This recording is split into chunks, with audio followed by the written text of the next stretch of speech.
Bismillahirrahmanirrahim. Assalamualaikum warahmatullahi wabarakatuh.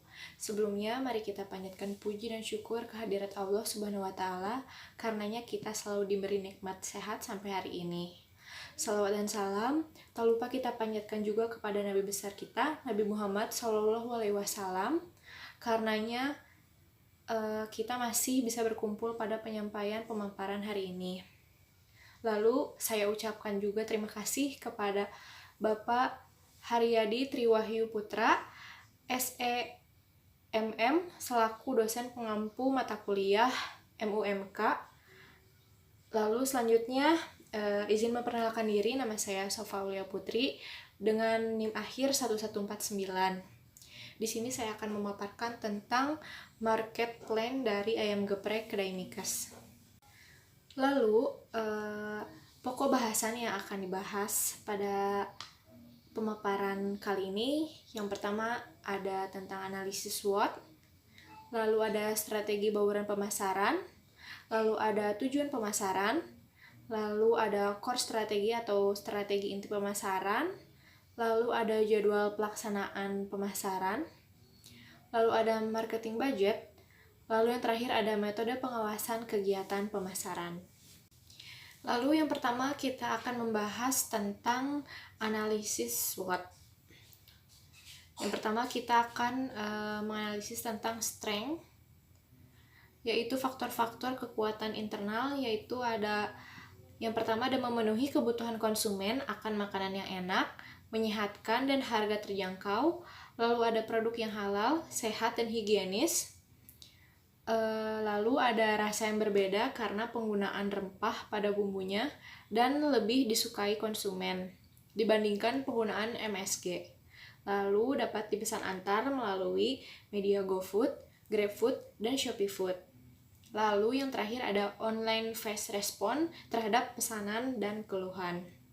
Lalu yang selanjutnya ada weakness atau faktor-faktor kelemahan internal, yaitu yang pertama ada konsep dan produk yang mudah ditiru, lalu mendapatkan harga bahan baku yang stabil, lalu mempertahankan kualitas kepedasan karena terkadang sulit mendapatkan cabai yang selalu dalam keadaan segar atau sangat pedas. Lalu selanjutnya ada opportunity atau faktor peluang eksternal. Yang pertama ada banyaknya jumlah karyawan pabrik di sekitar wilayah Mikes, tetapi minim penjual makanan di sekitar lokasi kerja dan yang memiliki konsep delivery. Lalu selanjutnya ada lokasi Mikes, merupakan lokasi di jalan utama yang mana selalu dilewati anak sekolah dan warga komplek.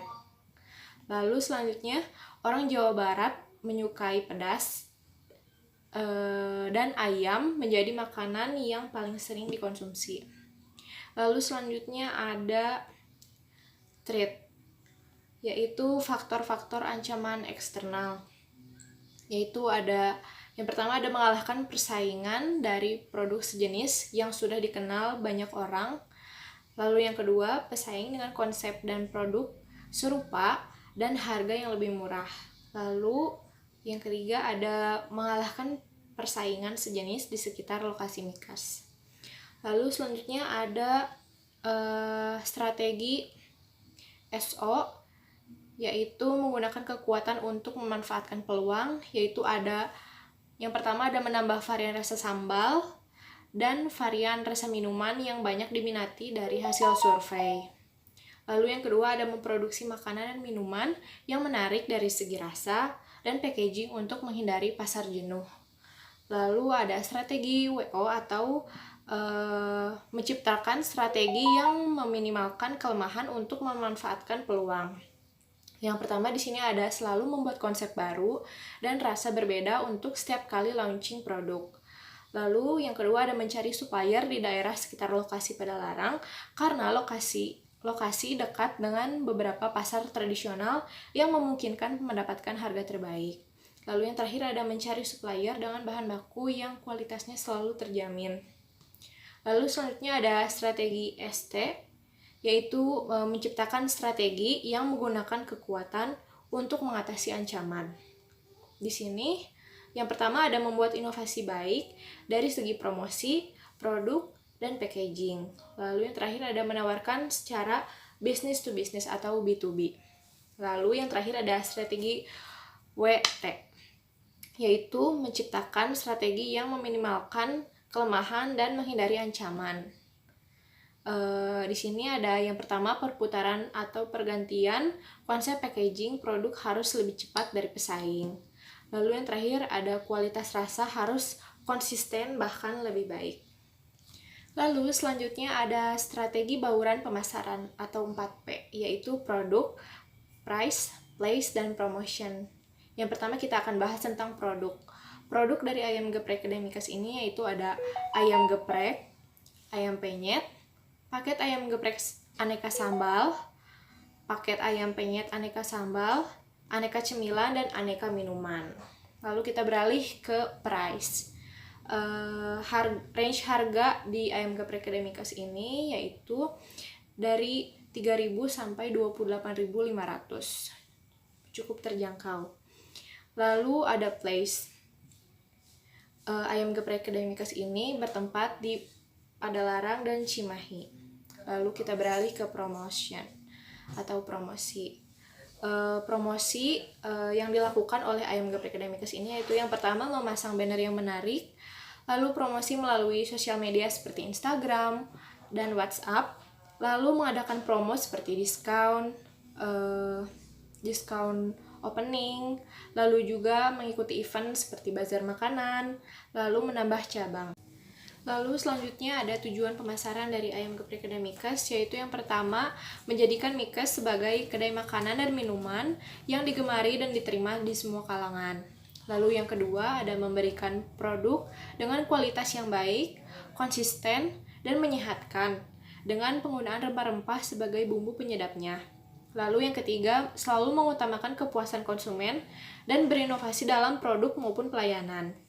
Lalu yang terakhir ada mengembangkan usaha di berbagai tempat strategis seperti Padalarang, Cimahi, dan Bandung. Lalu selanjutnya ada core strategi atau strategi inti pemasaran. Nah, dari strategi inti pemasaran ayam geprek Kedai-Mikesh ini yang pertama ada diskon. Diskon ini sangat penting karena untuk menarik konsumen pada awal memulai bisnis. Seperti konsumen itu pasti kan penasaran dengan produk yang kita jual. Tetapi kalau misalnya harga yang kita tawarkan itu terlalu mahal atau pricey, konsumen pasti gak akan beli. Nah, lalu selanjutnya ada marketplace. Nah, marketplace online ini seperti GoFood, GrabFood, dan ShopeeFood ini yang sedang tren saat ini itu menjadi bagian inti untuk menarik konsumen yang istilahnya malas untuk keluar rumah dan yang ingin praktis. Dan juga marketplace ini sangat membantu para wirausahawan untuk tetap berjualan pada saat kondisi pandemi saat ini. Lalu selanjutnya ada sosial media. Sosial media pun sangat diperlukan karena dari mana orang tahu kalau misalnya kita jual sesuatu tuh kalau bukan dari sosial media. Karena era 4.0 ini orang pada melek sosmed dan juga dari kalangan muda hingga kalangan orang dewasa pun melek sosmed. Nah, lalu di sosmed itu kita membuat official account-nya, lalu kita tinggal follow orang-orang, lalu share diskon, iklan diskon, pokoknya serba mudah lah dengan adanya sosmed ini. Lalu selanjutnya ada membuka cabang. Nah, membuka cabang juga sangat penting, tidak hanya untuk melebarkan bisnis kita, terkadang juga seperti orang-orang yang hanya bisa melihat produk kita dari sosmed, dari iklan produk kita, lalu mereka tergiur dengan produk kita. Nah, orang-orang seperti ini itu memiliki keterbatasan wilayah. Nah, dengan kita membuka cabang ini, orang-orang jadi bisa merasakan produk kita seperti itu. Nah, selanjutnya yaitu jadwal pelaksanaan pemasaran. Nah, di jadwal pelaksanaan pemasaran ini kita harus menjawab tentang what, who, when, where, dan how. Nah, yang pertama dari what, apa tugas yang harus dilakukan? Tugas yang harus dilakukan yaitu mempromosikan dan menjual produk. Lalu, who, siapa yang bertugas dan bertanggung jawab? Yang bertugas dan bertanggung jawab adalah pemilik usaha ayam geprek kedai Mikas. Lalu when, kapan pekerjaan harus dilaksanakan atau selesai? Nah, setelah promosi dilaksanakan dan harus selesai sebelum penjualan dilakukan. Nah, lalu ada where, yaitu jika diperlukan di mana percobaan pasar akan dilakukan. Nah, percobaan pasar ini akan dilakukan di daerah Padalarang dan Cimahi. Lalu selanjutnya ada how, bagaimana cara melaksanakan tugas tersebut. Ada dua cara, yaitu yang pertama, promosi dilakukan sebelum opening dimulai. Ini adalah salah satu strategi agar memikat konsumen dan agar konsumen itu tertarik terhadap produk yang kita jual. Lalu yang kedua, ada setelah promosi dilakukan dan dirasa banyak konsumen yang tertarik sama produk kita, maka siapkan bahan baku produk sebelum opening dilaksanakan. Lalu selanjutnya ada marketing budget. Di marketing budget ini kita akan membahas tentang daftar pengeluaran, yaitu yang pertama ada membuat banner dan media design. Keterangannya banner ukuran 1 meter x 1 meter sebanyak 2 pieces dengan anggaran sebesar Rp60.000. Lalu daftar pengeluaran yang kedua yaitu membuat brosur, medianya desain. Keterangannya brosur yang berisikan menu dan promo sebanyak 30 pieces dengan mengeluarkan anggaran Rp35.000. Lalu daftar pengeluaran yang ketiga ada promosi. Medianya sosial media, Instagram dan WhatsApp. Keterangannya kuota 2 GB dengan anggaran sebesar Rp30.000. Lalu daftar pengeluaran yang terakhir ada mengadakan promo. Medianya sosial media melalui Instagram dan WhatsApp.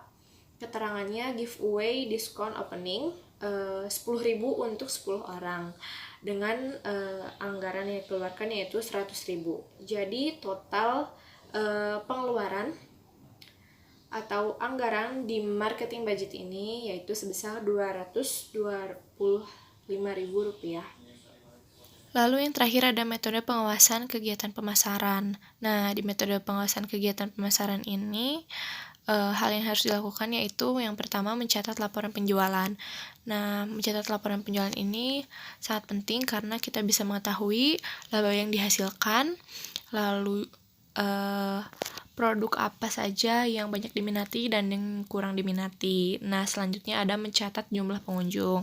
Nah, mencatat jumlah pengunjung juga sangat penting karena seberapa banyak sih pengunjung atau yang membeli produk kita. Nah, selanjutnya ada melakukan langkah yang akan ditempuh sesuai masalah yang terjadi. Misalnya, pada laporan penjualan ini, penjualan menurun. Nah, apa langkah yang harus dilakukan selanjutnya, yaitu misalnya seperti pemberian diskon, pemberian promo, nah seperti itu.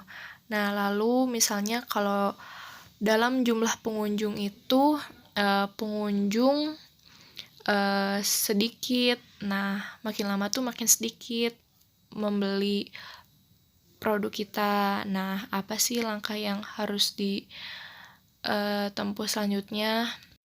Yaitu dengan tadi memberikan diskon atau promo-promo menarik sehingga para pengunjung atau para konsumen